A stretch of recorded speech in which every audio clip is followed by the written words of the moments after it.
Well, we have Godzilla in space, Godzilla becoming a hero, and Godzilla against surfer music.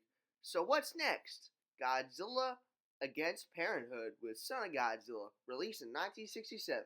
A team of scientists take refuge on Solgale Island to test out their new weather controlling machine. A little while later, a reporter named Maki Goro, played by Akira Kubo, watches the shore on the island and tries to get a story from him, but has only worked as maintenance crew.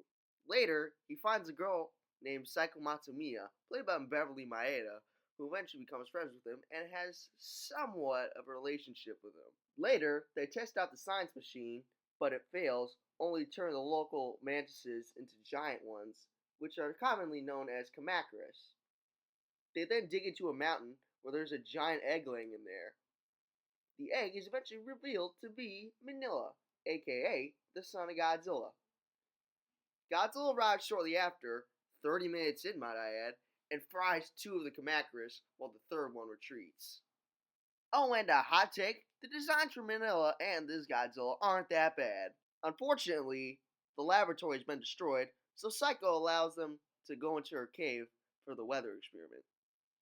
We then get all the joys of Minilla just having his own fun, sometimes much to his dad's annoyance. We then get to one of the most famous scenes of the movie, where Minilla is taught by Godzilla how to basically be offensive. Not in that context, y'all. Get your minds out of the gutter. He basically teaches him like how to roar and how to use his atomic breath, although for the most part, he can only breathe smoke rings.